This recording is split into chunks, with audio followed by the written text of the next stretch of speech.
Hello ladies and gents, and welcome back to my channel. This is the AShadowedViper. Today, we're going to take a look at the AR160 weapon that came with the Battlefield 4 Naval Strike DLC. The maximum damage of this weapon is at 25. The minimum damage of this weapon is at 18. The drop-off start of a bullet is at 8 meters, and the drop-off end of a bullet is at 55 meters. The fire rate, while in fully automatic mode and in burst mode, is at 700 rounds per minute. The muzzle velocity, when it is at its normal, meaning that when it is not suppressed, it is at 650. The muzzle velocity when it is suppressed is at 340. The bullet drop is at 15, and the magazine size is at 31. 31 is your average assault rifle magazine size. The projectile is at 556.45 millimeter NATO rounds. The reload times, when it is empty, it takes 3.15 seconds. And the reload time when there are some bullets left, whether it's 1 bullet or whether it's 25 bullets, it will take you 2 seconds to reload this gun. So let's get on to the damage over distance. From 2 meters to 10 meters, the damage of 1 bullet will do 25 damage. And unfortunately, from 11 meters all the way to 55 meters, the damage of 1 bullet is reduced severely. But I guess that was the only good way to actually balance this gun.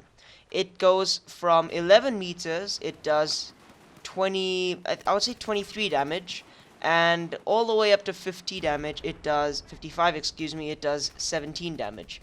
That's not very impressive in my opinion, and from 55 meters all the way up to 100, it's at a stable of 18, meaning that its minimum damage is at 18. This isn't exactly the best assault rifle I've seen, but the stats aren't that bad comparing to maybe something like the AEK, where the recoil is severely high and the damage isn't that great when at longer distances. So the gun, in my opinion, was designed for medium range combat instead of close range combat. But don't get me wrong, it can be used in close range combat. When it comes to the amount of bullets it takes to kill someone, I was very impressed with the AR160. From 2 meters to around 10 meters, it takes you only around 4 to 5 bullets. And from 11 meters going all the way to around 44 to 42 meters, it takes you 5 bullets. And from there going onwards, it takes you 6 bullets. This is of course going for headshots or to torso. This is very impressive. I was crazy shocked when I saw the stats on sithmic.com or whatever it's called. That's actually not too bad if you think about it, comparing to a lot of other weapons. This weapon is severely good when it comes to the bullets to kill. So I would highly recommend you use it for medium range combat, like I said before. But at close range combat, it can also be used very well. But the only problem at close range combat is that the rate of fire is not that high. 700 rounds per minute is not exactly the greatest in my opinion. So this is why I think that the gun was designed for medium range combat.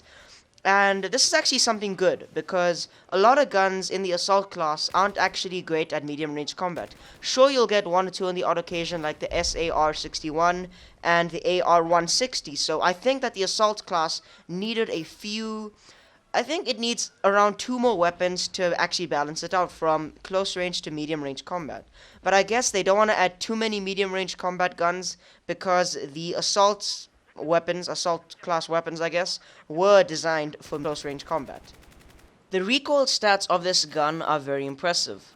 When you are aiming down the sights, the recoil going upwards is at 0.5, the recoil going towards the left and the right is at 0.2, the first shot that you fire is going to be at 1.6, and when it is at hip fire, it is exactly the same as aiming down the sights.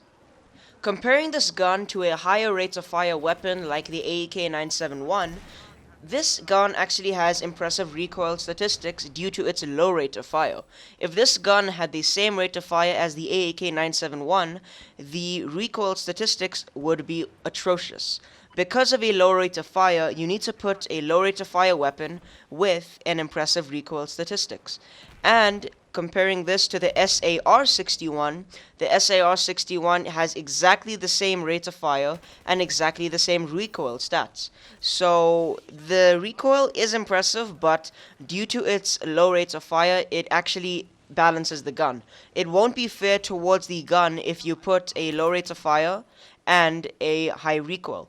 So I think this was the only way to properly balance the gun, by putting a low rate of fire and a low recoil statistics, meaning that the recoil stats are extremely good, but the rate of fire isn't exactly the best in the book. So in an overall summary, I think the gun is actually very good. I would give it a 7 out of 10. Now, it's missing 3 points because of a low rate of fire, and it is not exactly good at close range combat. Although the gun has a lot of benefits when at medium to long range combat, I think that the gun could use a bit more improvements. Although I'm not 100% sure if it should, because it might get a bit overpowered knowing dice. So I think that the weapon is good, and due to its low rate of fire, it is extremely good at medium range combat. The recoil is extremely good, but due to its low rates of fire, I highly recommend you do not use this gun at close range combat. Thanks for watching, ladies and gents. If this video did tell you a lot more about the AR160, please leave a like and please leave a comment down below. Don't forget to share my channel with your friends and on social media, because it helps me out a lot. And please subscribe to my channel, as I'm a huge subscriber whore and I love new subscribers. So thanks for watching, guys, and I'll see you in the next one.